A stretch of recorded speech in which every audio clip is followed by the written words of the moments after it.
राष्ट्रीय महामार्गाने घेतला वन्यजीवाचा बळी, रस्ता ओलांडताना मादी बिबट्याचा दुर्दैवी अंत. बिबट्याचा मृत्यूने वन्यजीव संरक्षणाचा मुद्दा पुन्हा ऐरणीवर. धुळे-सुरत महामार्गावर अनेको अपघात झाले, कित्येक माणसांना आपले जीव गमवावे लागले आहे. तर काही नागरिक, प्रवासी यांना कायमचे अपंगत्व आले आहे. त्या अनुषंगाने विसरवाडीजवळ माचाहोंडा गावाचे शिवारात अज्ञात वाहनाने धाक दिल्याने मादी बिबट जागीच ठार झाल्याची घटना घडली आहे. माचाहोंडा गावाचे शिवारात गुरुवारी सकाळी एक मादी बिबट्या मृत अवस्थेत आढळून आले. या मादी बिबट्याची लांबी साधारण 2.5 फूट अशी होती. महामार्ग ओलांडत असताना रात्रीच्या सुमारास अज्ञात वाहनाने धाक दिली. या अपघातात त्याच्या तोंडाला जबर जखम झाल्याने त्याचा जागीच मृत्यू झाला. एकंदरीत नवापूर राष्ट्रीय महामार्ग क्रमांक 6च्या कामाने बिबट्याचा बळी घेतल्याची भावना वन्यजीव संरक्षकांनी व्यक्त केली आहे.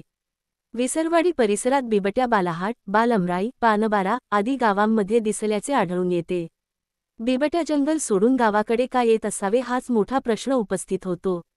नैसर्गिक पाणवठे नसल्याने वनविभागाने कृत्रिम पाणवठे तयार केली पाहिजे अशी जनमानसांत भावना व्यक्त होत आहे. घटनेची माहिती मिळताच चिंचपाडा वन क्षेत्रपाल मंगेश चौधरी, वन कर्मचारी रामदास पावरा, अमोल जालू गावित, अनिल वळवी, अमोल दासू गावित, वाहन चालक चामाऱ्या गावित यांच्यासह घटनास्थळी दाखल झाले. पंचनामा करून मृत बिबट्या यास त्यांनी वाहनाने पशुवैद्यकीय दवाखान्यात दाखल केले. येथे पशुवैद्यकीय अधिकारी डॉक्टर हर्षल पाटील व कर्मचारी यांनी शवविच्छेदन केले.